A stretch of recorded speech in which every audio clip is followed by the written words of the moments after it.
Spender ni mtu mwenye ana spend, you know, most of the time we spend. Pesa inamwasha, yeye ndio pesa inamuita. Yeah. Na huyo msee hata hawezi kuwa treasurer kwa chama because atakula do. Na sikupenda kwake. He was born like that. Alizaliwa hivyo. DNA iko hivyo. Let me tell you, even where we take our children to school, even the cars we drive, even sometimes even churches, zile church unaenda, haujaiona msee amepata do mpaka anahama kanisa bro. Na Mungu ni ule. Lakini I feel high class bro, I can't. So our money philosophy most of the time is borrowed. I made more money during COVID than I have ever made in my life so far. You know what we used to do? Hey wadau mazea, quick one kabla tuzame ndani ya conversation. This is a special message to all seekers wa greener pastures, especially if you believe in the American dream. If you have ever considered moving from Africa to the United States of America as a professional, then this message is for you. Now, for the past 8 years, the International Scholars Program has facilitated the financing and migration of high-achieving scholars to the US. The program has been expanded to support highly skilled professionals through its EB2 NIW pathway that allows you to pursue permanent residency without a job offer or company sponsorship. So, if you're looking for a trusted partner to guide your journey to America, ISP offers a proven legal pathway that can also accommodate your family.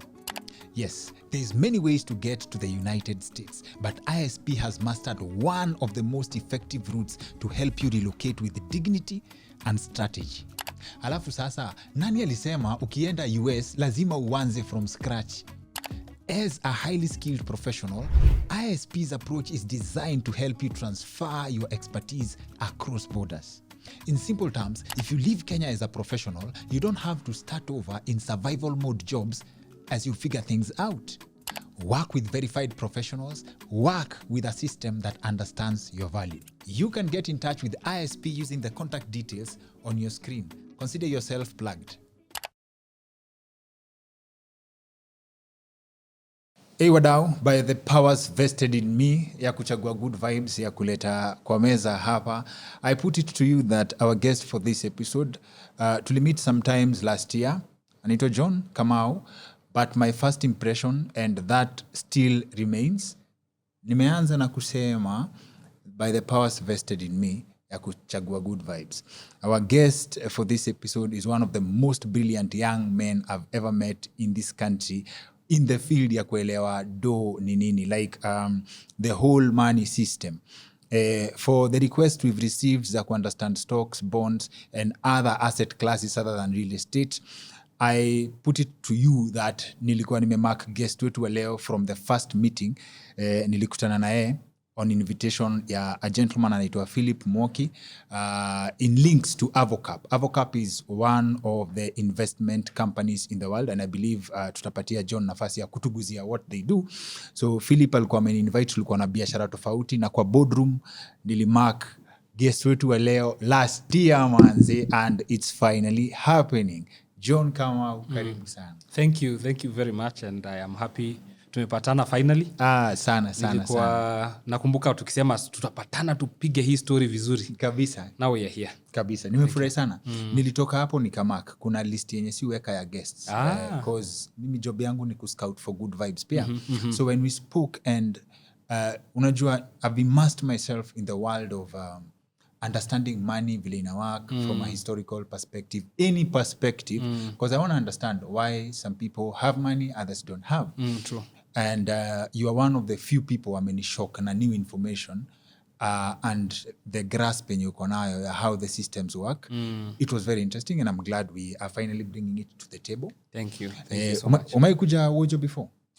Ni mara yangu ya kwanza, so I am also happy. I'm also happy that you are the one who made it possible. Naona tu you know those hidden gems. For me this was a hidden gem. It's and I'm happy that I am here, so yeah, thank you. I give it to you. Nitasemanga daktari alifanya niende Wojo for the first time. Yes. Sawa basi, by the courtesy of Wojo, one of our partners hapa anaitwa Lilian. Lilian atakupatia pass ya kukuja ukwe, it's a co-working space. Ukuje upate view ya the whole of Upper Hill full day. Wow. Pige tu job hapa nini on our account. Oh really? Na hii ambience. Na hii ambience. Oh, beautiful. Kabisa. Beautiful. Alafu sasa kutoka hapo utadecide. Unaweza kwama huku pia. Ndo naona mambo ni mazuri huku. Thank you so much. Karibu sana. Asante. John understands money in a way that he shocks me every time namsikia akiongea, because tulikuwa tunaongea na wewe offset and John drops like, unajua kuna understanding ya do ya sisi ati ni aje do. So nilikuwa napigia John story ya 3 million bob. Akasema that's like 3 kilograms of money. Like, who measures money in kgs, bana? you see what happens, eh? Yes. When you look at money in many angles. Yes. You look at, how, if, for example, you are to do transactions, why is it that sometimes we do transactions over the phone, others tunapiga cash, zingine haziwezi fanya cash, lazima zipitie kwa system, kwa sababu ya size, there are bulks of money you cannot carry.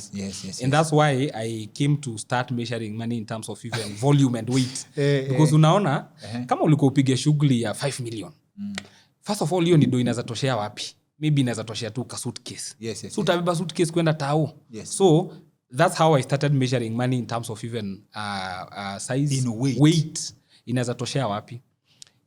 If you had we always hear that 1 billion shillings was stolen, 2 billion, 3 billion. Do you know how much 1 billion is? 1 billion is like 1 ton of money. Ni kumaanisha ka gari yako ni ya 500 kgs. Inaweza beba 500 kgs. Itabeba ngapi for 1 billion? Utahitaji gari mbili. That's a za kubeba 1 billion. Yes. Hiyo ni do ukiamua every month unakula 1 million. In 1 year utakuwa tu umekula 12 million. In 10 years utakuwa umekula 120 million. Itakutake more than 84 years kama unatumia 1 million per month kumaliza 1 billion. So sometimes you just want to figure it in terms of size and quantity. Yes. Ndio kani kujamu na jambaya sana ukisikia wase wameharibu 1 billion. Sasa hata umekuja place poa sana because napendanga hiyo math. Inafanyanga damu yangu inasikia fiti. Ukisema ati 1 billion ukitumia 1 million per month utatake 84 years. So kuna watu hupiga hesabu backwards. In your assessment, I would like to frame this different two ways. One, how do you think someone makes $1 billion in this economy?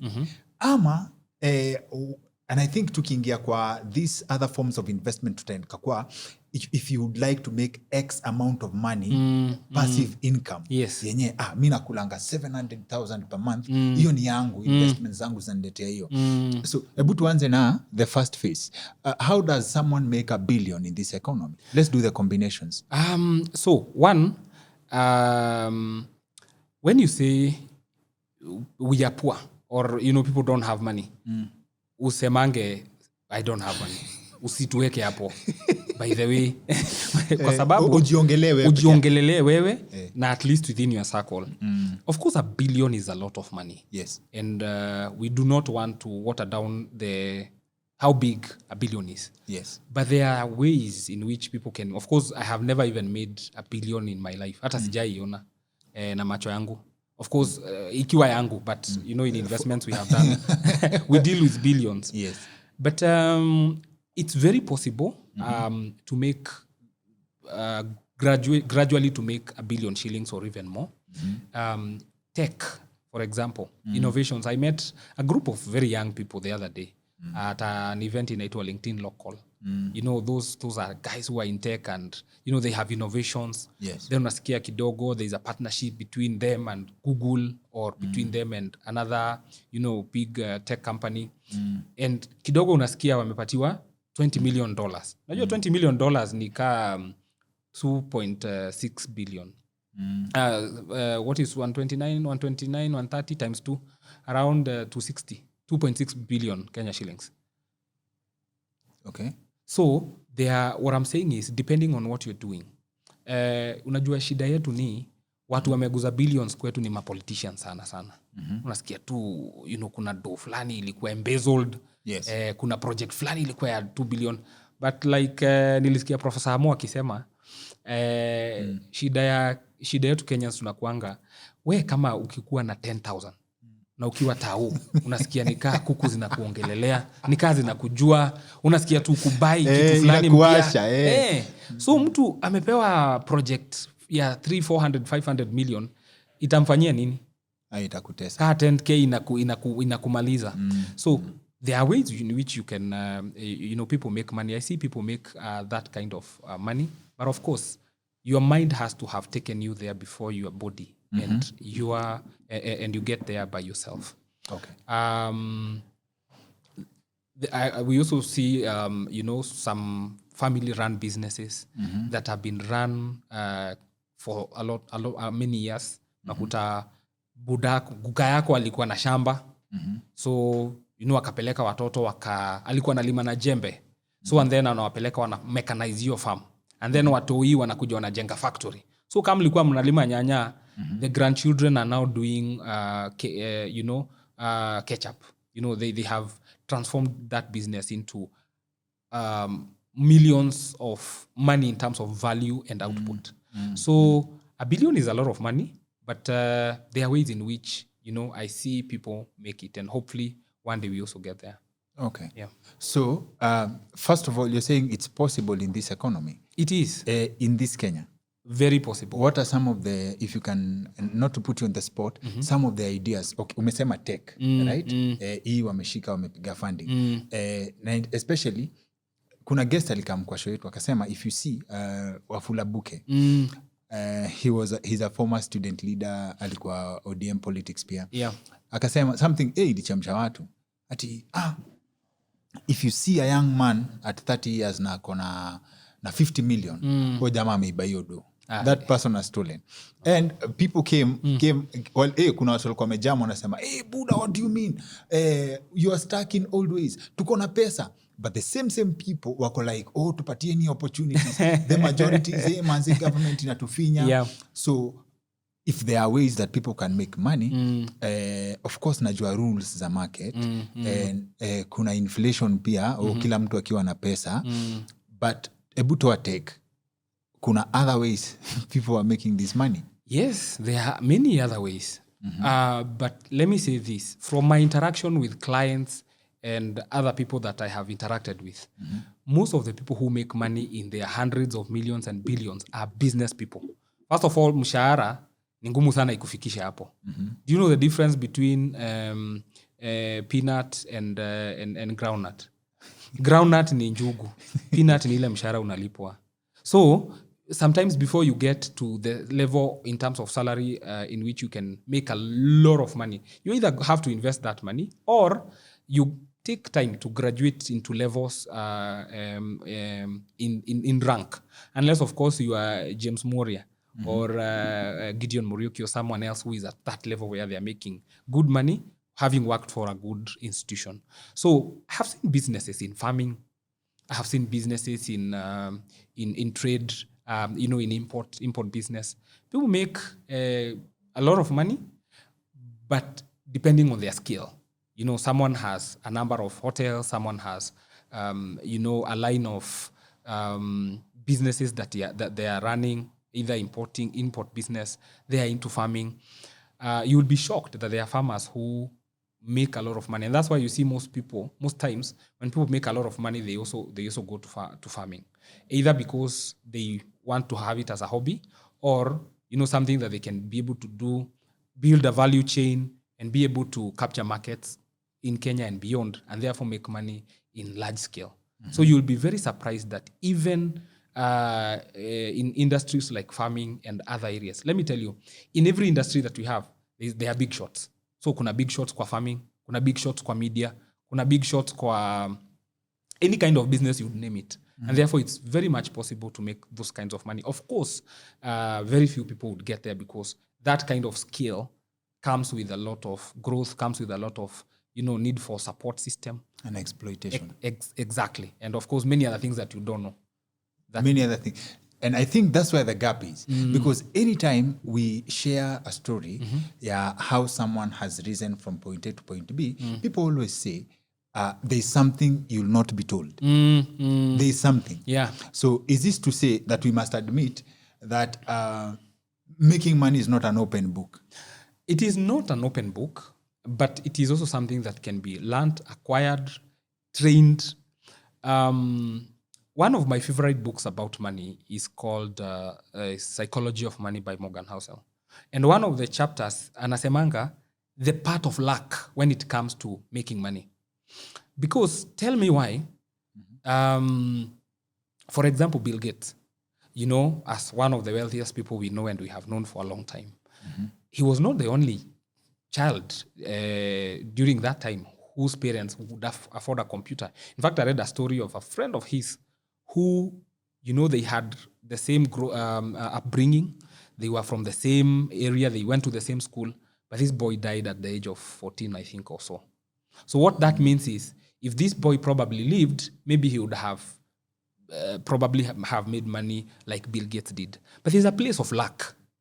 There's a place where you're doing all you're doing, but then something happens all of a sudden and, you hit a jackpot. You didn't know that SGR would pass by your piece of land.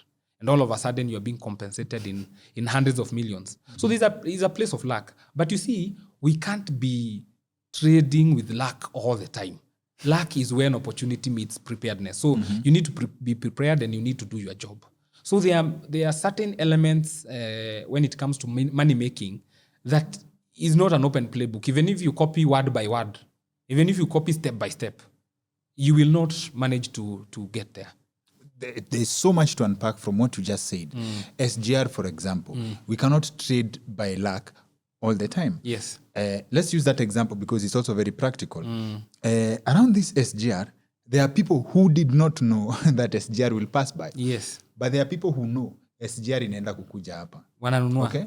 So they buy land there so they can control the variable of luck by virtue of the fact by virtue of their positioning and access to information. Exactly. Sindio? Yes. And then there's this person. Kwanza, there's two people. There's bad luck here and good luck. There's someone who ameuza shamba na ajui shamba yake anauza kwa nini. Anauzia hawa wenye watakuja.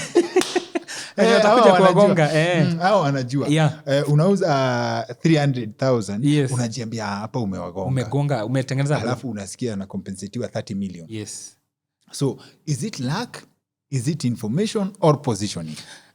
I would say all of the above. Unakumbuka in multiple choices there were all huku D ilikuwa all of the above. There is all of the above because there are positions you get into that gives you access to information. You know when markets are gonna do well. You know when there is a project that is coming. You know the government is going to run with housing, for example, as a key project, and therefore you position yourself in that industry. We ukumbuki kuna time ya COVID msee alisema ati alikuwa anapitia KEMSA. Hapo nje. Kidogo akaitwa akagongwa tenda SG of 1.4 billion.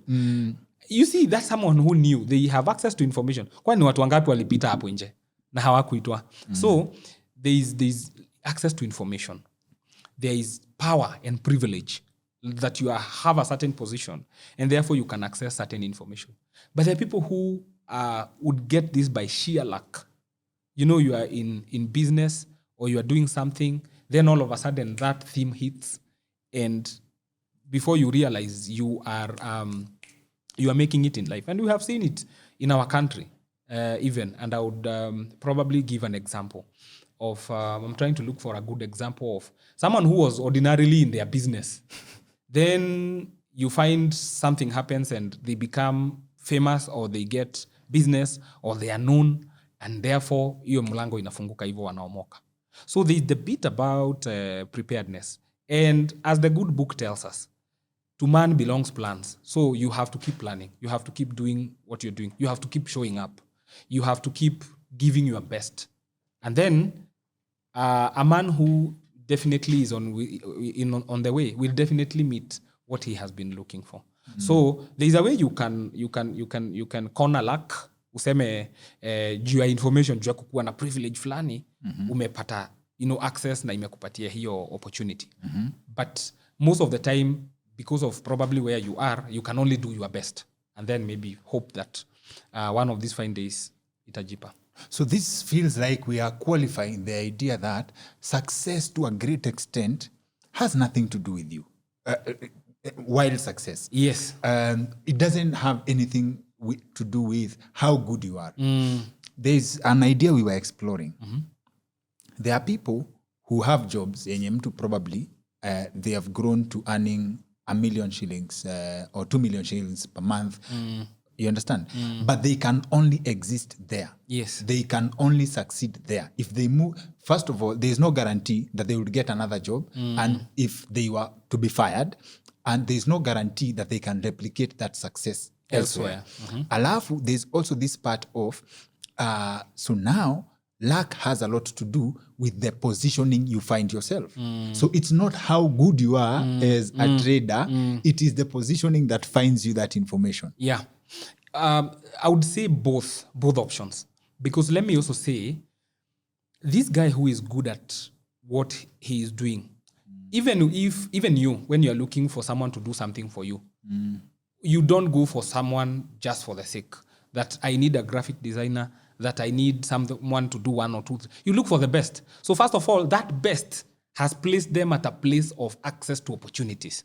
Okay. So if I am good at my business, if I am good at I trade or I farm or whatever venture I am in, if I am good at that, there is a possibility that there is a buyer on the other side or someone on the other side who is looking for good in that category of things that they are looking for. So the fact that you are good puts you at a place where you could be found by someone who is looking for the service or product that you're offering. So we cannot discount it. We cannot say that you being good at something cannot, you can't leverage on it because it's then everyone is looking for something good or someone good at doing something. But again, what we are trying to say is this. Success has a lot of external factors. Because you can be very good at something, yes, but then you're not in season. You can be very good at something, but then something comes and, removes, like now when we had COVID, something external, nobody prepared for it. Yes. Then all of a sudden, you and all your goodness, you are locked in your house for 6 months. But someone's becoming a millionaire. During that time, let me tell you, Daktari, I made more money during COVID than I have ever made in my life so far. You know what we used to do? We used to run a digital marketing agency with a friend of mine called Steve. So we are there. Clients are from Dubai. Most of our clients were from Dubai, and high-end schools and hotels. They were the first to shut down. So in fact, India and Dubai shut down before we did. So, and we had not. Some of them had not even paid us. So my friend Steve had just received a loan had been approved for him to go and do pig farming.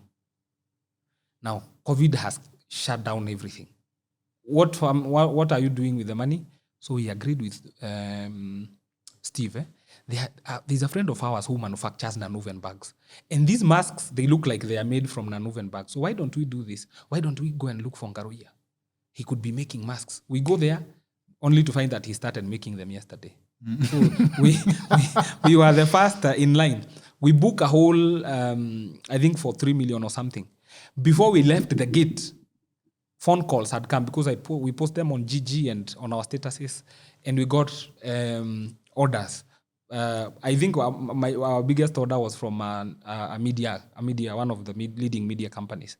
Stock ilishia kwa gate. By the time we are going back to Ngaruya's factory, amepigiwa simu production imebukiwa for the next 2 weeks. Mimi na Steve tulilala kwa factory 3 days tukijipakia masks. Because alisema unless ukae hapa ujipakia tunafanya, tukasema we will. And that's how we even opened a shop for doing masks and all. And that's how we even started importing and doing all that. But sasa now that before you leave that point, this is the same idea that can put you on the map, can take you out. Because you go there, you make 3 million, probably you sell for 15. You make 15 million. Then you get so excited about this that you get priced out. You forget that everybody now is in the mask. Exactly. And that's just when you've invested all 40 your money. million. Exactly. That was the biggest temptation. In fact, the same way we entered, we exited without notice. One day we wake up, the president announces COVID has imeisha. Tuko na masks za 2 million. Mimi na bibi yangu karibu tutengeneze kitenge ya masks because where are you taking a stock worth 2 million ya masks? Tulipea manaiba baka wakaanza kusema ukienda kwa kina John unatoka na mask. Usiende. So the same way we entered, and the temptation for most business people, and that's why we usually say as a business person you need to build a life different from your business. Because one, business people do not draw a line between them and the business most of the time. Unasemanga hii pesa ni yangu na kampuni ni yangu na ni nani ana sweat, nani anafanya hii kazi yote. So pesa ya kampuni unachanganya yako. So you don't even know when you are growing and when you're not. Number two, you do not have a plan that can be able to help you run the business in your absence. So ile siku uko mgonjwa ama you want to go to rest or something, the business stalls. Because you have immersed yourself in, you are the business. When do you biashara? So there are no structures that can support your business outside you. And that's one of the mistakes that, at that time I learned a lot. That you make money and tomorrow, kwanza this thing is in season. Kwanza hata ile... You don't even want the COVID to end. Like, we are just starting to make money. Yes. Unatangaza aje ati imeisha bro. Na ndio tunatengeneza. Na niko na stock ya 2 million kwa stock. So, there are two ends to those kind of people. That there is, a calamity. But you see, imagine, kama Steve angekuwa na do, maybe you would probably not have jumped. That's why I cannot discount the place of preparedness. Because the one thing, we had the money, so we leveraged on that. The second thing, we knew how to do digital marketing. So we opened accounts on Gigi, accounts on Jumia, and all these places, and we started selling. And that's how we ended up making money. Yeah. So turudi hapa nyuma kidogo, before we get into the asset classes of investment, when you mention Morgan Housel's, it's one of the books I really respect when it comes to money. He one of the chapters is enough, the concept of enough. Do you think this idea of chasing and not having a number you're chasing, it's what fixes people to the rut of, let's say, for example, in this case, you have a business. If you don't have a number, mimi nikitengeneza 50 million, mimi niko sawa for good, and whatever else comes, mimi niko sawa. Versus, you can continue chasing, nimeonja 10 million. I want to be a billionaire now. How do you think that plays out in the environment? And so how does that change now that you've read the book? How does that change how you view the idea of accumulation? I think the first thing would come is you defining your philosophy about money. And I don't want to sound very technical. I'll calm down. But defining what money means to you. Now, money means many things to many people. For example, there are people who, when we talk about wealth, all they think is security. So anything that would build a wall around them. And we are not even talking about physical wall. We are talking about the wall between where they are and where they are coming from. That is what ticks in their mind. There are people who, when we talk about wealth, they think about helping other people. When I get wealthy, I'll liberate, I'll help, I'll be able to, help third parties other than me, including family members. Kwetu hakutawahi kuwa mtu mwenye atawahi kosa kwenda shule juu hana do. Huyo ni msee mwenye philosophy yake ya wealth ni kusaidia wase.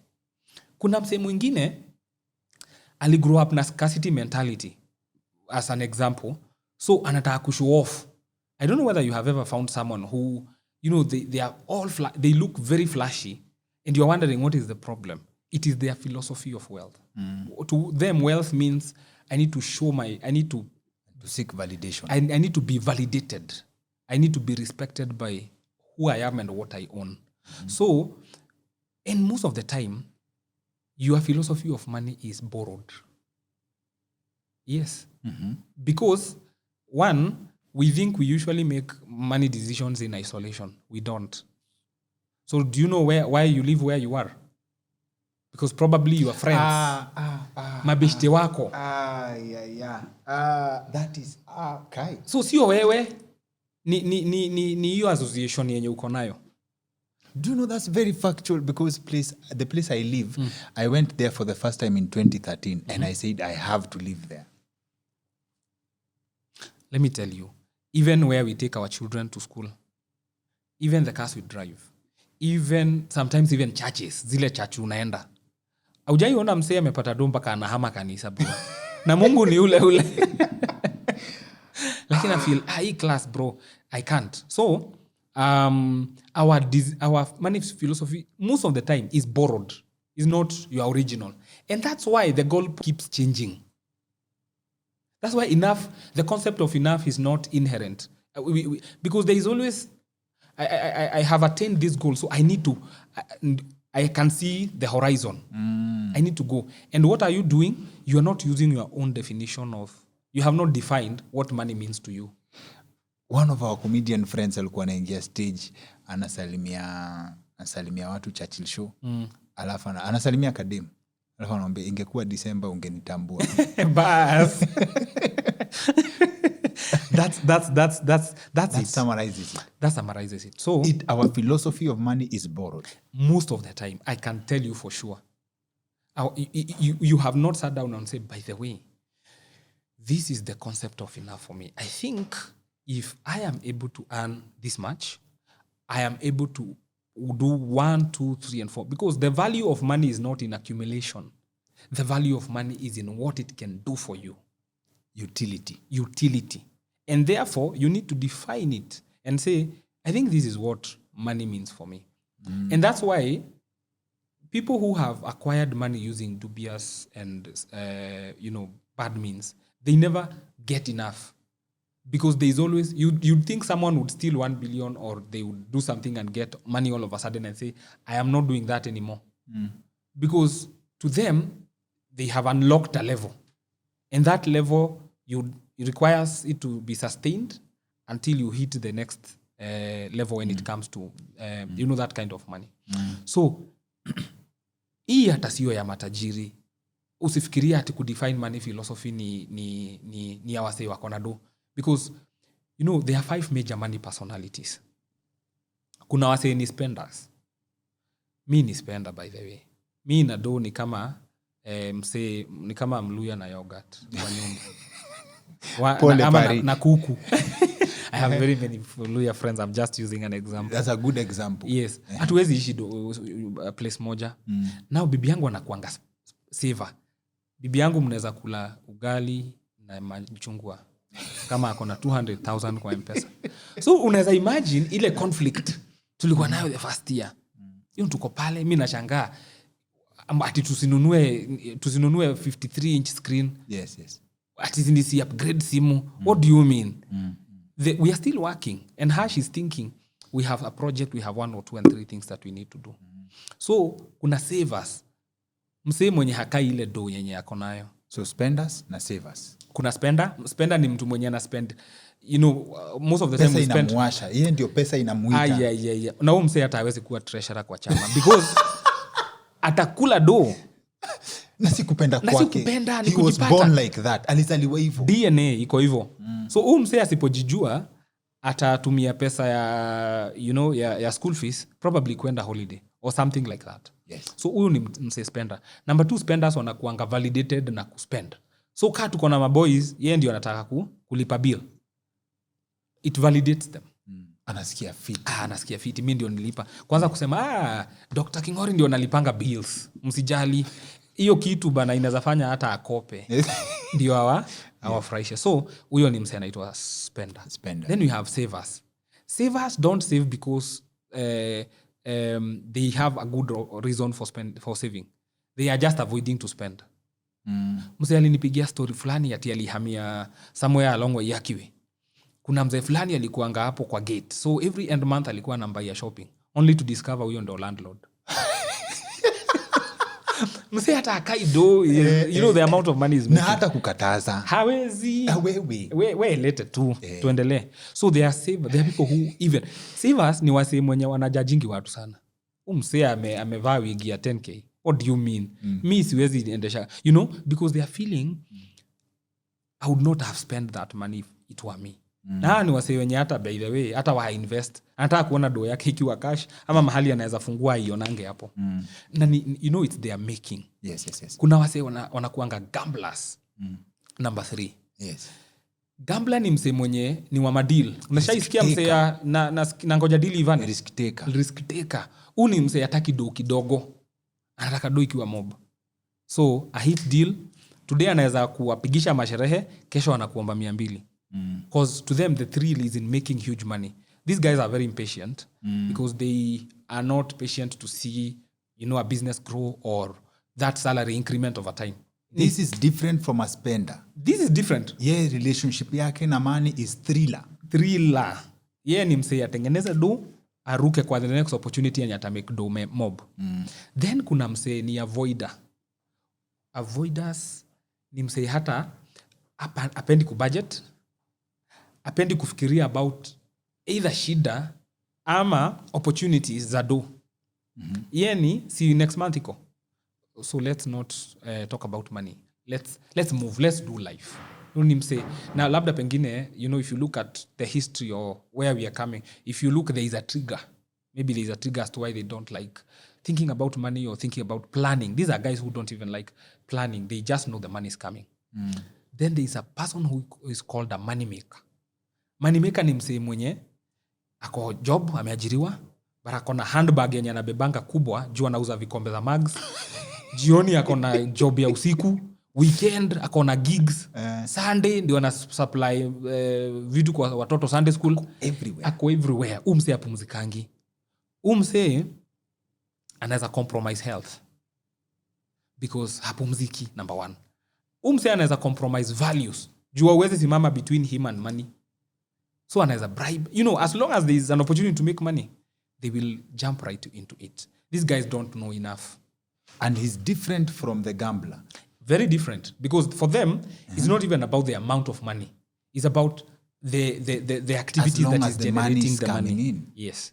So, ukiangalia life yako, kuna dominant personality. Na hizo zingine ziko a bit. You could be having a combination of 2 or 3. Yes, but there's one that is a bit dominant. So, the first thing is to understand what are the weaknesses of your personality, what are the strengths so that you can leverage on them. But point yenye nilikuwa nakuja kwake ni the concept of enough. Now wasewa wa compulsive money makers. Hakuna kitu kaa enough. So, hata ile pesa umetengeneza, you're not even enjoying. Because the thrill is to look for the next amount of money. So, we need to define your money philosophy at any given point in time. And can you reset? Because can you reset, let's say for example, you are a gambler. Can you reset to a more, a healthier relationship with money? Absolutely. Is it possible? Very to possible. Move to reset your personality and change your philosophy? Yes, absolutely. Maybe not change your personality, but magnify the positive and reduce on the negatives. Because remember, your money personality has 2 components. It is a function of your nature, how you are brought up and the environment you live in, and it's also a function of your nature. Nature is personality. By nature, sanguines are spenders. Naturally speaking, because they are outgoing, they are expressive, they seek validation. So even money personality, that personality would naturally follow them.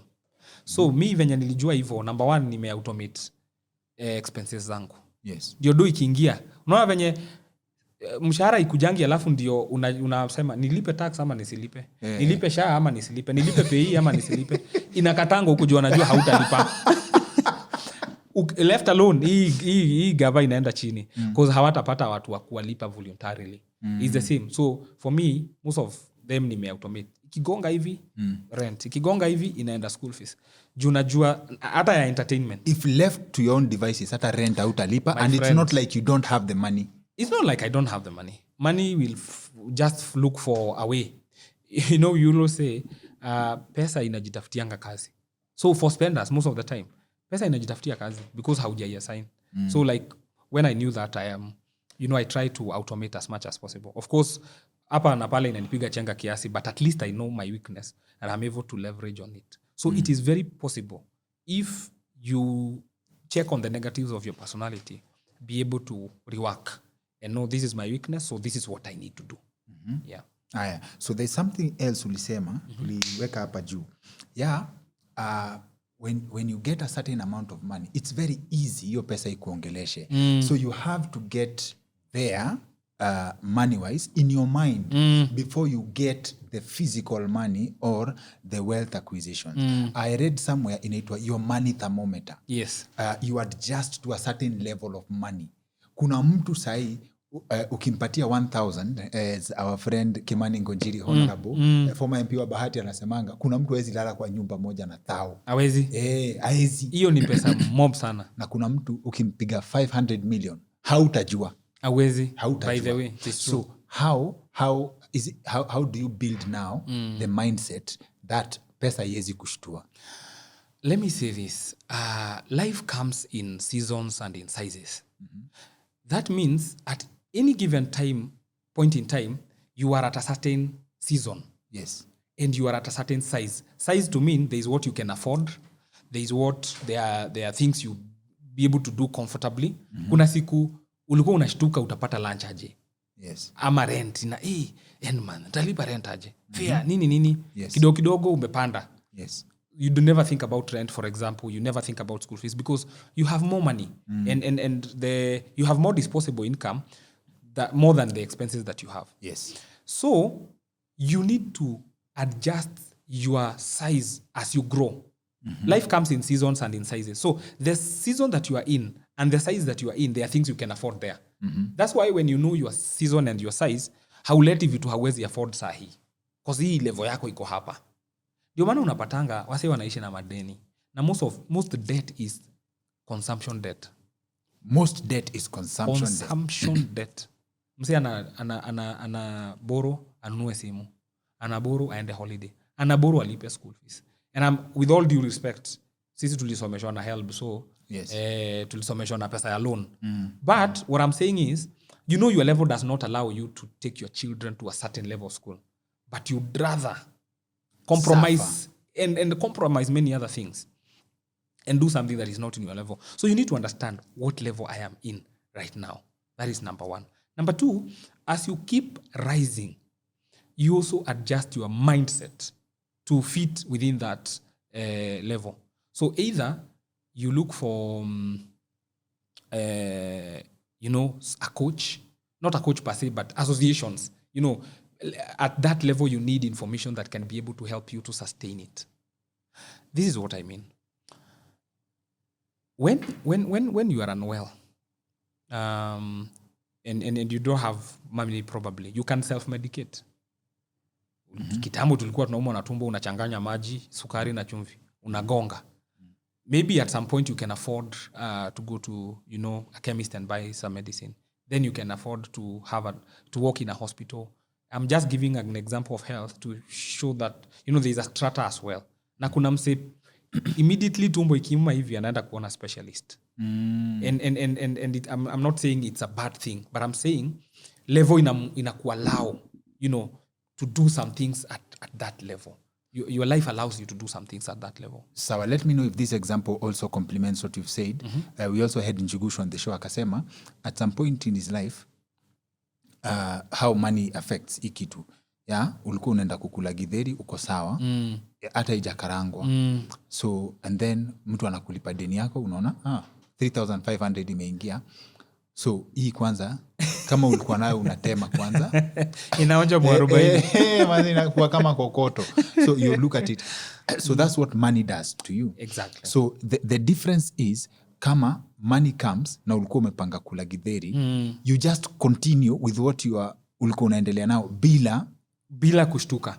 But also it is not as natural because I told you money doesn't like being idle, and that's why you find you need to adjust your life goals to be at the level of your income level. So that now money does not overwhelm you because it doesn't have a place to go. For example, if at my level, my bills at 100,000 and then all of a sudden nimepiga madeals huko na niko na 10 million. I have no plan. So money will start looking for a plan for itself. But if there's someone who 10 million, their plans can absorb. So umse hata do ikikuja ako sawa. Kumbe hata sasa ndio umeijibu. Ile you program yourself in advance. Yes. For any amount of money that can come your way. But can be able to. But also, it's not wishful thinking. It is not wishful thinking. You actually have a plan, an executable plan. Ya kusema, and that's why we go back to money philosophy. Ya kusema, what does money mean to me? So kusema, mi nikipiga shughuli, and then nishike 10 million, naeza nunua equipment, naeza jenga studio, naeza fanya... So you already have an idea of what you can do with the money. Not wishful thinking, but something implementable. Something that can be able to be quantified. And the money can be able to absorb that. So you need to adjust your life. There are several ways in which we earn. One, of course, is what value are you giving? So for you, again, to be able to increase your income, you need to increase the level of value by first in yourself, and secondly, the value that you give out. Because people pay you because of the value. That's why we go to Java and take a cup of tea at 200 and at 300 bob. Whereas at Kibanda, you can get it at 30, 40 bob. Yes. Why? Because you're not just buying tea. You're buying the environment. You're buying the ambience. You probably have a meeting with a client and you need a space. Yes. So it's the same. You need to be at a level and a place where the value that you're offering, the value that you have put in yourself can be able to attract that amount of money. And at that level, also your goals can be able to match, or you have programmed your life in such a way that the amount that is coming at that time is being absorbed in there by your lifestyle and the plans that you have. So you need to adjust your life, your mind as you progress with life, so that you can be able to, money does not overwhelm you. Okay. So now, this, I believe, speaks to the concept of lifestyle inflation, whereby most people, you adjust to the amount of money you have. Let's say, for example, you are earning 50K, and then you get a salary increase here, 70K. Unahama immediately. Unahama, wase wa level yangu hawaishi huko. Fact, mabeshti zangu wakuja huku watashtuka. Unaingia Facebook, wase wa 70K, uishi wapi? Where can you get a 2-bedroom for 30K? Yes. Ama for 50K? Exactly. Okay? So, how do you, what's a safe grace period not to fall into the trap of lifestyle inflation? I think the first thing is to take the increase as a grace for you to increase your disposable income, so that you can be able to match or to actualize your goals. Because I don't want us to drift from the goal, because it is important that you are chasing after something. You have a goal within the next 1 year. We call them short-term goals. So anything from now until next year, time like that, is a short-term goal. You need to renew your car insurance. There's an equipment you need to buy within that period. There are things that are coming. Even birthday, our toto, for example, for some of us, inakuja. It's not a surprise. Ama mtoto anaingia shule. You know. Ama bibi ako na mimba na anaenda kupata mtoto. Isikukalie surprise ati mtoto anakuja. Kwani alikuwa azae nini? So, what I'm saying is you have visibility of your short-term goals. Yes. You have visibility of your medium-term goals. You have a child who is going to school in the next 2 years. You want to build in the next 2 years. You want to change your car. You want to go abroad. You want to go back to school within a certain period of time. So that's a medium-term goal. Anything 5 years and below. Then you have a 5-year goal. You probably would want to build. There are many other goals depending on where you are in your life. So at that given point in time, even if salary increases, I know I can bring my long-term goals closer. So that thing which I would have saved for 4 years or 5 years, now I can be able to do it in less time and be able to probably increase on or rather reduce the time on my goals. So that's why you do not have to keep thinking about what to do with money when it comes every other time. Okay. If there is somewhere that money is planned to go. Okay. That is the reason why lifestyle inflation and, is the reason why most people, the more income they have, the more salary they have, the lesser the disposable income. Because this income that is increasing already has been factored in expenses, you are spending. And you know what are expenses? Paying someone else. You think about a house, so you are paying a landlord. You think about upgrading your car, so you are making total rich. You think about taking your children to a better school, you are paying the school owner. When will you ever pay yourself? When will you ever fund your goals? That's a solid point. But let's come back, and I'm glad you said that. Turudi hapa kwa, let's hope for the best that unaweza angukia deal na huko. But let's speak to the person who is already in the trap. Yeah, they are already in a fix. Yeah, the lifestyle trap. Lifestyle inflation, like all those traps is the money. The money they have is all they have, and this gets you to a place where it's never enough. However much money you have, it's never enough. So let's assume someone is already in a fix. Lifestyle yake ni 100k, lifestyle yake ni 100,000, na they probably make 70k, and that's it can only get worse. Okay, how can someone dig themselves out of a hole? The first thing is to look at the reason why you have more outlet than inlet. You are churning more, or you have more expenses than the income that you have.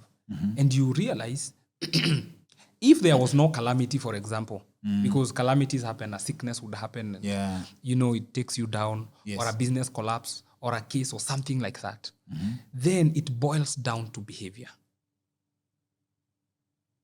And I know it sounds not very, very doable, but it is. I told you, most of the debt issue that we have today, most of the reason why, you have a lot of debts and, zinakusumbua, is because there's somewhere in your mathematics you miscalculated your level or your ability to afford the lifestyle that you're currently living. And therefore, you need to ask yourself. So the only way to get out of that situation, there are two options. Either you increase your income or you reduce the expenses. Now, increasing your income is usually very difficult, especially when you're already in a hole. So what do? You look at your life. By the way, I'm living in a 2-bedroom house. What would happen if I moved to a 1-bedroom? What would happen if I moved out of my estate? What would happen if I use matatu? What would happen if I sell an asset that I am not using right now so that I sort out my financial mess? Most of the time, the cure to problems of inflationary pressure, lifestyle pressure, is lower your pride. Toa kiburi kama watu wa Man U. Wacha kiburi. Shuka chini. Mimi nitasupport wase wa Man U, but sawa, I get the message is home. Yes, because you are still in a mess, but you still want to show that you can afford. You are still in a mess, but you still want to prove a point. The way to reset is to go down and, adjust your life. Say, I'm sorry, I cannot afford this. I'm sorry, I cannot. And COVID taught us. I keep referring to COVID because it was a reset for most people. That, kumbe hata hiyo place ninaendanga ni peer pressure. Kumbe hata naweza kaa bila kuenda out weekend because hakuna mahali pa kuenda. So what does that mean? It means if there are variables that you are in control of. You are in control of deciding that I want to lower the standard where I am to something that I can be able to afford. First of all, why are you doing 100 and your income is 70? Do you know what you're doing? Every 3 months, you are creating a hole equal to your income. And therefore, you are like the government of Kenya. You are always on a budget deficit. So the next debt cycle becomes bigger and bigger and bigger. It's not sustainable. Just say, I cannot afford this. I am sorry. If you have a family, just talk to them. Pull out your children out of the school. Drop that, car that you that is consuming, and any other expense that are consuming. Drop some of the friends and tell them, guys, I know it's been real, but adios. I am not able to do this anymore. And let me tell you, I have been doing training, especially for people who are doing retirement. And one question I usually ask them, what would you change? I met a gentleman who has worked in one company for 45 years and has done quite well. And I was asking him, so what would you change if you were to go back to your first day of employment? You know what he told me? I wish I have someone who can be able to tell me to live my life according to the level I am at that moment. Because the thrill of spending my own money made me make a lot of mistakes in my first years of employment. And do you know what? That is the same story I get from most people I talk to who are retiring. What would you change? I would change friends. What would you change? I would do 1, 2, and 3. And most of the time it's behavioral. So that tells me that most of the time, unless it is something out of control, these are things we can control. Very nice. Very well put. Asante sana for breaking it down. That good. Gems after gems. Na vile niliambia wadau, you surprise me in every turn. So now, one of the main reasons I had marked you for this conversation is you are the person who has ever best explained the ideas of investment. One of the people who best explained. Of course, nimeongea na watu kadhaa, but for you to stick in my mind from the first time we met, we update our guest list, like for interesting people that I meet, najiambianga who lazima to muinvite kuja ongea na wadau. We write your name on that list, John Arvocap. Alafu tunakuwa overtaken by events, tunasema John Arvocap, tuna change. So for this particular point now, at this particular point, one of the hooks that you get me with ni, people think real estate is the only investment. But there are other asset classes that people have not known. And I think it is from you that I first am ashamed to admit that nakutana na hii concept ya REITs. So now let's break them down. Like beyond real estate, what are these other asset classes and how do they work? Thank you. That's a very good question. Let me start by appreciating real estate and its place in the investment pyramid. Because most of us, and especially watu kama mimi, watu wametoka Murima, we have a lot of attachment kwa mushaga. You know, kama hauna title na unafanya kazi, kwanza Nairobi, what are you even doing? Yes. So my first instinct was to buy a plot. Niko na plot na huku, I don't know where. And I can't even tell you the value at that moment. But at least niko na title. Hiyo ndio kitu ya important. Yes. I must appreciate the way the real estate companies are doing nowadays, because they do a lot of value addition and, you know, they sell you value. And I'm so happy to mention companies like Optiven. I have seen them do amazing things. Na sisi pia tunawaka na AMG. AMG, let me tell you, AMG, I have even friends who I know have really benefited from their value-added pieces of land. That's one company I can put my name behind. Of course, Optivens are big, good vibes, but AMG, I've met their CEO, Andrew Modhege. He's been a guest on our show. Beautiful. Unaweza jiambia, niaje ukienda ubaye pale, siogopi, enda ubaye. Yes. I actually would give it to them. I know for sure a few of my clients who they've worked with and, you know, they have given a lot of value. Keep on doing what you're doing. Good vibes. But the investment space has shifted. And like some spheres of life, like medicine that have been there hundreds of years. Yes. Or engineering or, you know, construction. Aviation. They have been there longer. Investment is rather relatively newer. The concept of investment has not been very old. It's almost like 100 years old now. And it keeps evolving and changing very, very so often. So even in developed countries where we borrow a lot of concepts from, you find that there are newer asset classes, there are newer things that are happening. Yes. And therefore, what we are trying to do as a country, we are very privileged because the level of information here is, you know, top notch. We are what we call fast takers of ideas and we run with them. Yes. So we have been able to capture that space of investment and really done very well. So there are, other than real estate, there are many other assets that you can actually be able to invest in. The first one is what we call fixed income funds. Now, fixed income funds is, or fixed income assets, is something like treasury bills, something like treasury bonds. Yes. Now, growing up, we thought those things don't belong to us. Because one, information was not readily available like it is today. Also, at some point, entry level for some of those assets was very high. Yes. But now it has, been made very easy so you can be able to actually jump into those assets. Yes. So there is fixed income assets, treasury bills, treasury bonds, commercial papers. Today there is a commercial paper that one of the companies, banks I&M has offered. So you can actually be able to invest in some of those assets. They are called fixed income because you buy that asset for a fixed period and it pays you a fixed rate.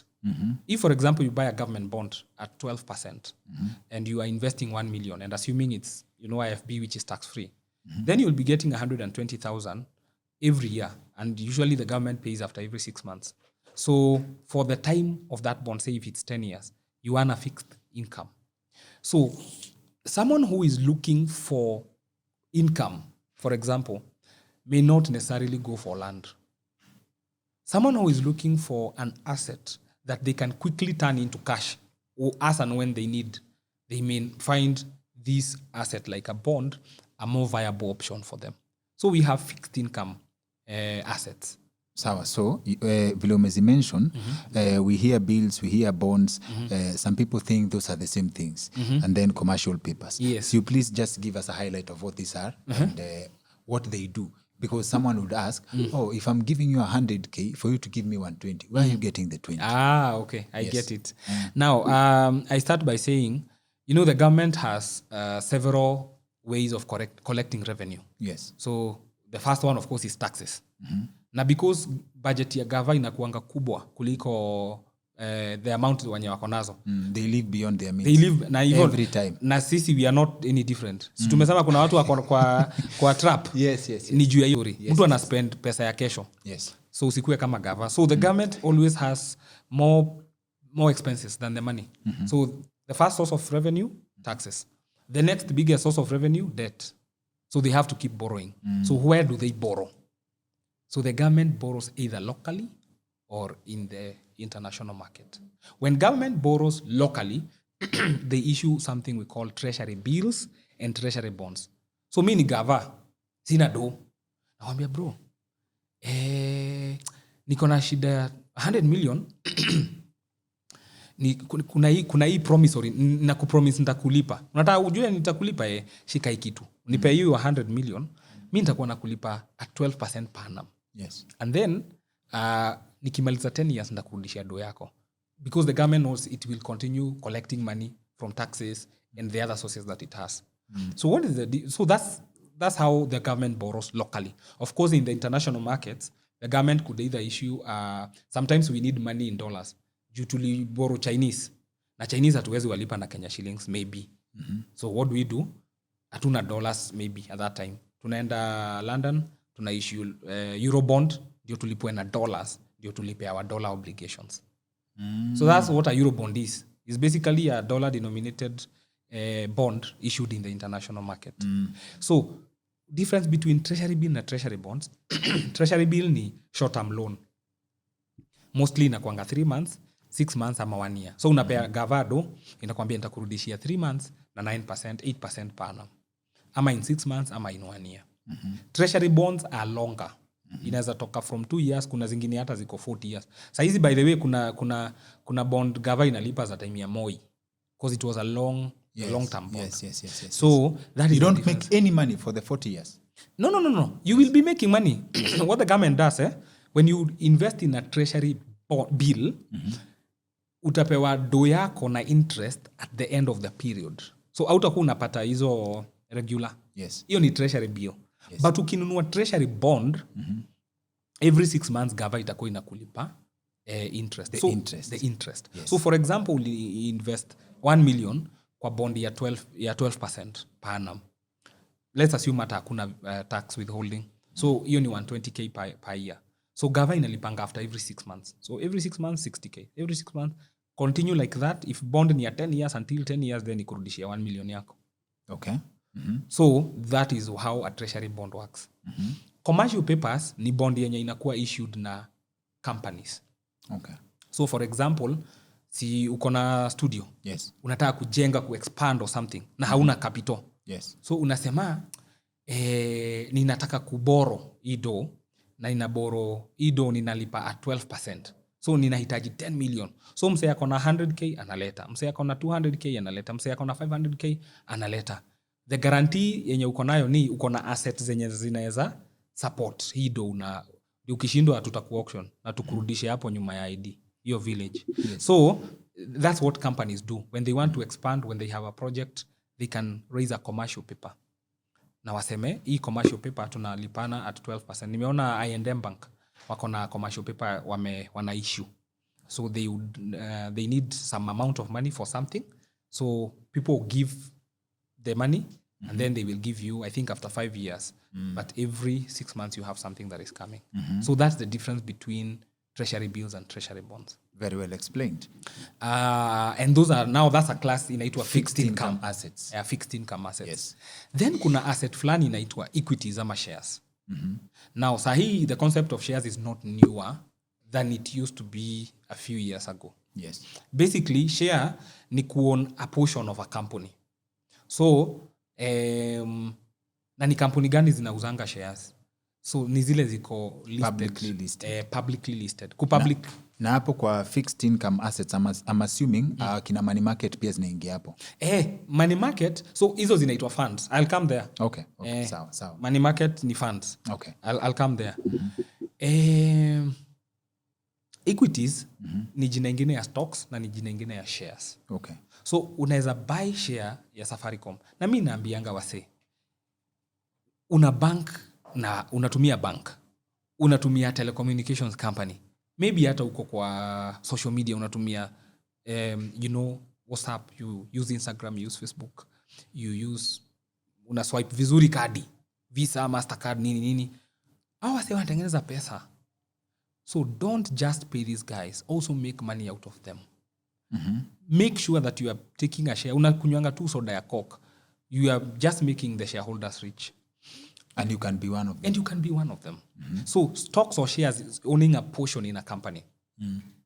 And now the stock exchange, the Nairobi Securities Exchange, at Nairobi Securities Exchange, you can even buy share moja. So ka uko na 3 bob, unaweza nunua share ya Mumias na useme mimi ni investor. Basically wame reduce lots zenye unaweza nunua shares to 1 share. You can actually buy a share. Previously you couldn't buy less than 100 shares in a company.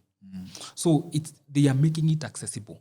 So again, you don't, kama una 100k ya kununua a bond ama 500,000 ya kununua a piece of land, you have options in stocks. And these are options that are good for you as an individual, as a group, as a company.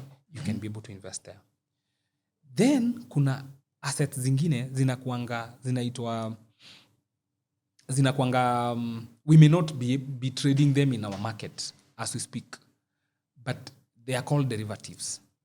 So derivatives ni kusema mimi ni mkulima wa ngano. NSC were introducing that. I don't know kama they did launch. Yeah, we actually trade derivatives at Nairobi Securities Exchange. Yes. We do. Derivatives ni kusema mimi na farm ngano, niko na farm ya ngano. Wewe una kampuni ya chapo na nina predict hii ngano inatakingi 9 months kuwa machua. Unakuja kwangu unaniambia kulingana na venye naona soko kunaweza kuwa na shortage ya ngano in 9 months. Naweza ibook. So mimi kama seller nime hedge against lack of market. Okay. We kama manufacturer wa chapo ama something, umehedge against shortage. So whatever happens, you are assured kuna supply na mimi niko assured kwa soko. Yes. So tuna trade hiyo contract inaitwa futures. Nime-lock supply, ume-lock price. Market, exactly, na market, price. Yes. True. So I'm trying to bring derivatives on the lowest. There are very many. Yes, they are complex. Yes. There are many, but I'm just giving you an example. There are many.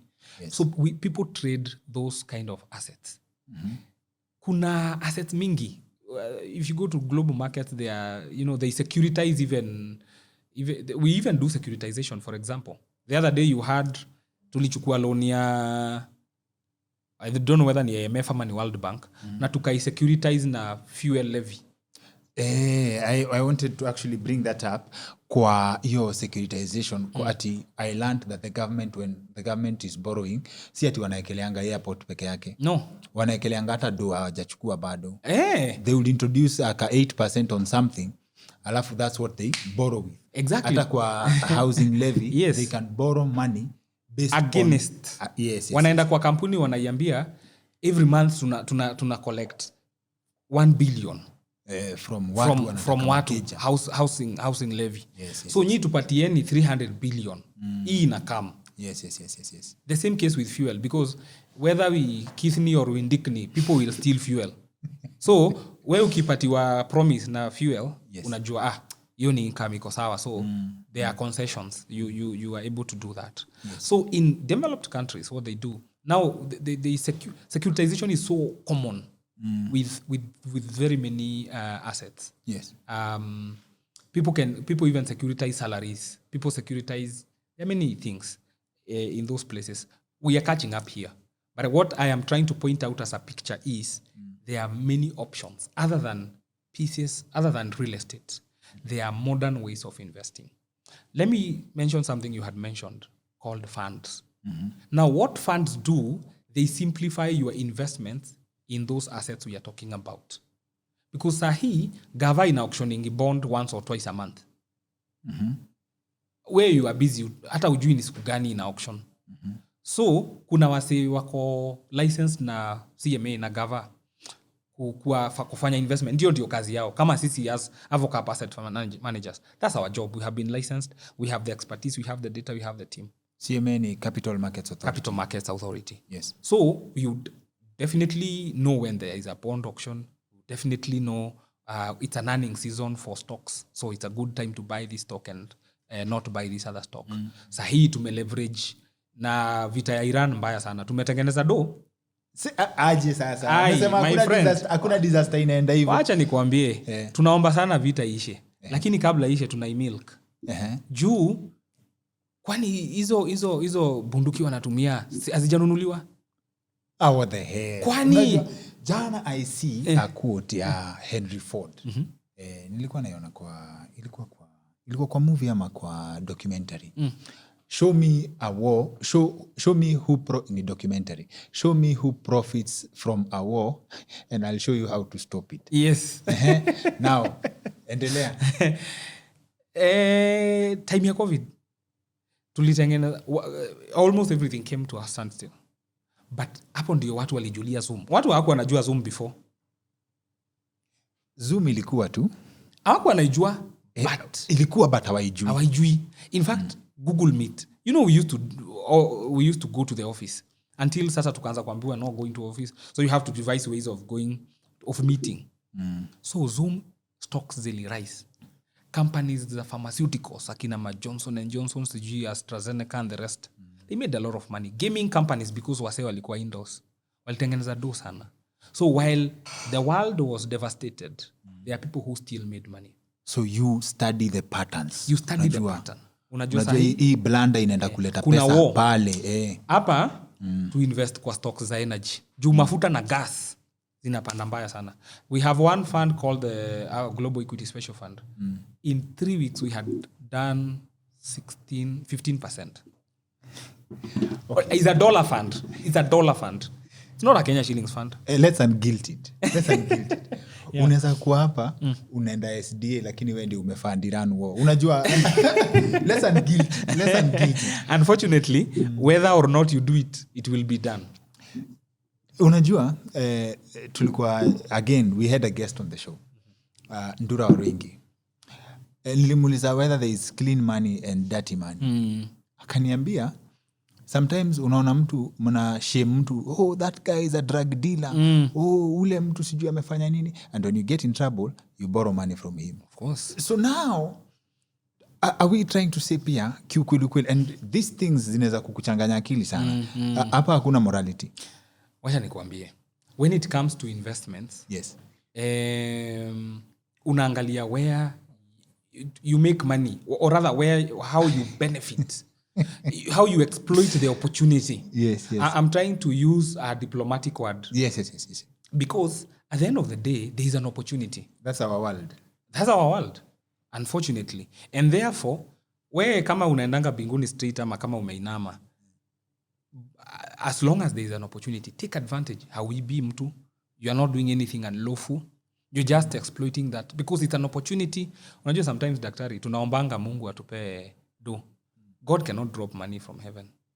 So he will create opportunities for there to be I don't know what unajua I watched one of our legendary comedians anaitwa Dave Chappelle akisema ati watu he was being criticized for going to Saudi Arabia. Alafu akauliza the journalist, cheki, the president of the United States amepiga deal na Saudi Arabia, they are getting fuel from the oil deals and stuff. But yeye anakiuziwa ati how can he go to Saudi Arabia when they killed Jamal Khashoggi? So now akasema where is the balance hapo? Okay? So when we want to bring morality kwa story ya do, first of all we need to stop using phones, tuache kutumia magari. Basically it will go down to you as a person. Hizi simu tunatumia wasi wanauliwa Kongo hapa juu ya cobalt na all those metals that are needed. So stop using the phones. Hata hiyo gari unabebwa nayo, labda pengine ni msee alifanya vitu mbaya sana. Hata hizo nguo unavaa umse. So what are you saying? Haujaibia mtu? Haujapiga mtu ngeta? Ni ukweli, what makes human beings the most dangerous animal in the world ni the ability to rationalize anything. Yes, absolutely. And you know someone will do a narrative that will suit them. Ni ukweli. So basically we made a lot of money. So sasa mastery in ulikuwa to explainia mastery kama Arvocap now ni studying the seasons. Yes. So first of all we are licensed by the government. Hiyo part ni important juu how deal na gamblers, how deal na mse mwenye they are not operating in an unstructured way, because wase wame lose do ugu nje. And that's where I'm coming to. Unaona pale tulikuwa tunapiga story ya luck. One of my other favorite writers anaitwa Nassim Taleb. Ali explain story fulani akisema kuuma do kidogo to survive. Okay? Na akapeana example of a trader, I think ni in the 90s. Manzi alikuwa amepiga flying season ya kutengeneza pesa ya 1990s hapa. I believe 93, 94, 95. Mpaka akakuwa star. Mpaka akapewa kitu inaitwa yako na budget yake ya kutrade na haina cap. Like yeye ndio una trade. And then 1998 kukam .com crash. Alilimwa. In fact, I think what was it that he lost probably 10 times more than he ever made. Iyo time. Like unaona for all the years combined 10 times. Sasa hii season moja he lost more, alipeleka watu hasara more than he ever made in his star season. Wow. Sasa wewe ukisema sitatengeneza pesa ni aje tuko sawa, can you really bet on, because his argument is no one has the capacity to predict the future and in this case the market. So what is the difference between kwa traders, kwa sababu hii I believe ni kwa stocks and he anasemanga the survival of day traders is in the single digits in terms of percentage over a period of 10 time, years. Yeah, exactly. But wale wase wa kupiga do long term, and I think this goes to the question of mse ana invest long term na mse ana invest short term. Mse ana invest short term ako likely to be wiped out na asote over this period compared to mtu amekelea 40 years anangoja. Let me tell you what happens. First of all, investment is not a get rich quick scheme.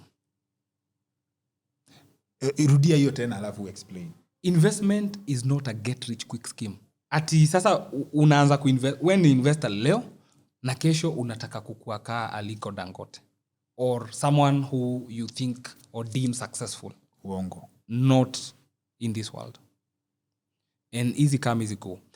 investment is actually, the success of investment is actually in a factor we call compounding.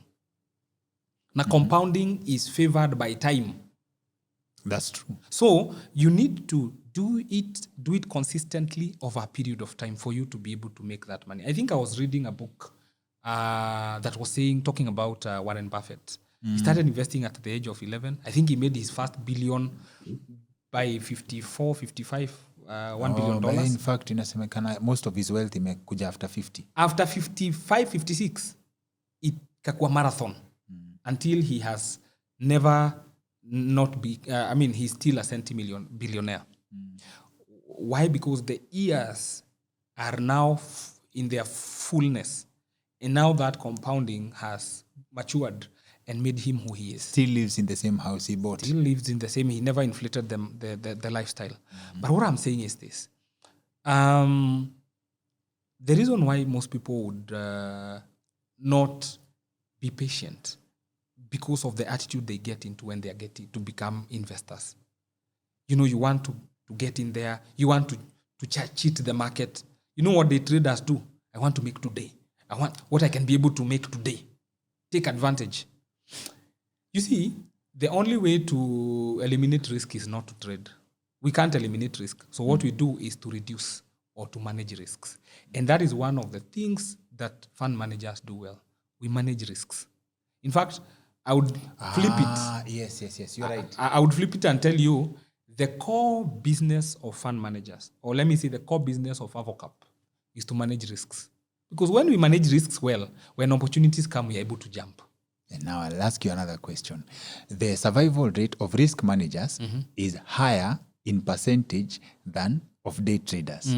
But then sasa there is another submission hapa inaekangwa ya can you say you can manage risk in this sense? Like, and he gives an example. Does the compass move the boat? Okay? Ukiwa ndani ya boat, uko na compass. It doesn't move. You understand? It's direction, yeah. You understand? So, what guarantees you that the outcome is so much to do with your skill in risk management rather than a favorable outcome based on decision na time? I think that's a very good question because it would help me unpack how then we as fund managers are able to make money, and me as an ordinary person who doesn't have that knowledge, I'm not able to do it, or even on a good day. Because let me ask you, Daktari, if I give you 2 million shillings today and tell you, buy stocks, which stocks would you buy? Well, that's a good question because the stocks you imagine of the big company that you are supposed to buy is not what you should buy. Exactly. Or even the timing. You'd be coming in when it's time to exit. Or you'd be exiting when it's time to just immerse yourself in. So that's why when you have a problem with your car, you go to a mechanic. Even if there's a guy who you imagine ameishi na magari sana, anaweza kuwa ana idea, you'd rather pay and be able to get that professional advice. Is the difference between what we are describing vis-a-vis a professional fund manager. Okay. What we do, our core business is not to eliminate risk. Our core business is to use, first of all, skill, because we are trained. I went to school, I did economics. I have done investment papers. So I know how to analyze stocks. I can tell you this stock is trading at a discount. So it's a good time to enter. This is a good season. This is a historically good stock to buy because of dividends. Or this is a stock in season. Because sasa kama sahi, stocks za mabunduki na military equipment, they were doing well and we were able to jump into that opportunity. What informs us that? Because we also follow themes. So the difference between a professionally managed investment portfolio is the fact that we are able to leverage on both good days and bad days. On a good day when it's normal, there are stocks that are doing well. You know, your tech stocks, Safaricom, your banking stocks. Last year was a good year for banks. I think Equity Bank became the most profitable company in Eastern Central Africa. And that's why the stock went up 80% or 80 shillings or more. So we are able to know, using this skill, I was telling you, the first of all, it's skill. Second is access to information. We have access to information. A lot of subscription to premium information sources, Bloomberg, Yahoo Finance, and some of these things we pay a lot of money to get real-time information. We have a team that is working day and night. So like now there's a shift that has started at 4 p.m. By the time Trump is tweeting and people are discovering the following day, as we already jumped in and or jumped out. So we are not trying to eliminate risk. Yes. But we are trying to, one, optimize on opportunities that are there. Number two, we try to manage risk. For example, as opposed to me who would gamble with stocks, then we are able now to analyze and know the stocks that are good to buy. Number two, we are also able to diversify and actively manage the portfolio. By the time tunamaliza hii conversation, maybe kuna kitu imehappen kwa soko and I should probably have taken advantage of. But juu siko, hiyo imenipita. But kaa ningekuwa na team inanimanajia, then I would be okay. So that's the difference between when I am doing it alone or when I am doing guesswork and when I am doing it with a professional who is running my portfolio. I was talking to you about the bit about licensing. Many people have lost money. A lot of money. You know, unaambiwa hapa kuna opportunity. I don't know, this guy does what. The bit about licensing is so important. It is the reason why we una banking na bank yako na haujaiamka kusema hebu niende nikaangalie kado zangu ziko. Because you know there is a big boy called CBK that is watching and that framework is secure. Yes. It's the same thing that you know we do when you come to funds. Okay. So I was explaining the concept of funds. So to explain fixed income funds or fixed income assets, equities, derivatives and all those things. Yes. Then ikakwambia kuna funds. Now funds allow you to access all these assets very easily. You don't have to know what bond is selling. You don't have to know the price of fuel or stock, energy and all that. You just plug in a fund that invests in that asset and then you make money. Okay. Yeah. Okay. So wadau, I meet John Kamau nikiwa nimeitiwa event ya ku MC na gentleman anaitwa Philip Moki na company ilikuwa Arvocap. Now for the good vibes that John has shared with us on the show, tunawekea contact hapa on how to get in touch na the team ya Arvocap, na just to make it better, wale watu wa link kwa description. Arvocap wako na website, you can check out their portfolio na more information na inquiry. And if you have enjoyed our conversation with a person from the onset, nililabel as one of the most brilliant Kenyans as far as money is concerned, John, I believe this is a first of many conversations. Yeah. And we hope your schedule will allow ukuje tena na tena. Thank you. Nilikuwa najiambia, before we close, I'll ask you, how do you get mixed up in the world of money? I already have an idea of a topic I'll propose for your sitaki kusema second coming. Najua tuko na our good brothers and sisters who wanafeel umsedi wanakam ndio tulikuwa nangojea. Ukikuja tena we can discuss. I already have an idea for that. Nilikuwa takuuliza how do you get mixed up in money, but umetaja economics nika click. You see, these things you can learn them. They are taught. Venye shule msee anaingianga akiwa na ma-A zake, campus, anatoka akiwa daktari. Unaingia na unaingia pale kwa mechanic, una learn vitu, unajua kutengeneza gari or something. So I have a background in that, but passion pia. Because pia, as I mentioned, investment na finance ni vitu zina evolve. Opportunities zinakam kila time. So pia information yenye unapata. So for me, most of my feeds on X ni mambo ya investments, mambo ya, finance, people I follow, books I read. So these are things you can train. Forums I attend. So it's very much possible to learn and be able to be grounded in them. Of course, I am not there. There are many people who are even more specialized, but at least this is something that you can acquire through if you are willing. Asante sana for sharing your knowledge with us. Asante sana kwa kudrop by for a first conversation. On behalf ya wadau na the powers vested in me, I personally have enjoyed this conversation. Now, I hate to end this conversation hapa because I know how much more you can talk about kwa sababu already ushachungulia budget ya 2026 Yes. and you have very interesting things to say. So tuko May. Something tells me na wadau, something tells me I may be tempted kukutafuta before your season ya June. So as this episode goes out, first of all, asante sana for making time for us. Philip, asante sana and the team at Arvocap for making this possible. Tuendelee tena na tena. Thank you. I appreciate it. And I look forward to coming again. Sawa. Asante. Thank you.